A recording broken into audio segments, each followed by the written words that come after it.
இருக்கிறது. இதுதான் சித்தர்களுடைய ரகசியம். ஏன் சித்தர்கள் நிழல் படாத ஒரு உடலை பெற வேண்டும் என்று விரும்பினார்கள். அதாவது ஒளி உடலை பெற வேண்டும் என்று விரும்பினார்கள். ஞாபகம் இருக்குதா? ஒளி உடலை ஏன் பெற வேண்டும் என்று சித்தர்கள் வாழ்ந்தார்கள்? ஏனென்றால் ஒளிக்கு நிழல் கிடையாது. நீங்கள் வேணா உங்கள் வீட்டில் இரவு நேரத்தில் ஒரு லைட்டை போட்டுட்டு ஒரு நெருப்பு தீக்குச்சியை பற்ற வச்சு செவுத்து ஓரத்தில் வச்சு பாருங்கள், நிழல் படுதா இல்லையா அப்படின்னு.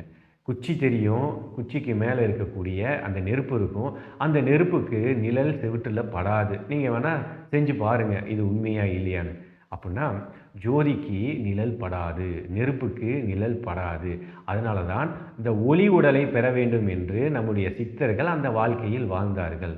அப்படின்னா இந்த நிழல் எவ்வளவு பெரிய தாக்கத்தை நமக்கு ஏற்படுத்துகிறது என்பது இப்பொழுது புரிகிறதா?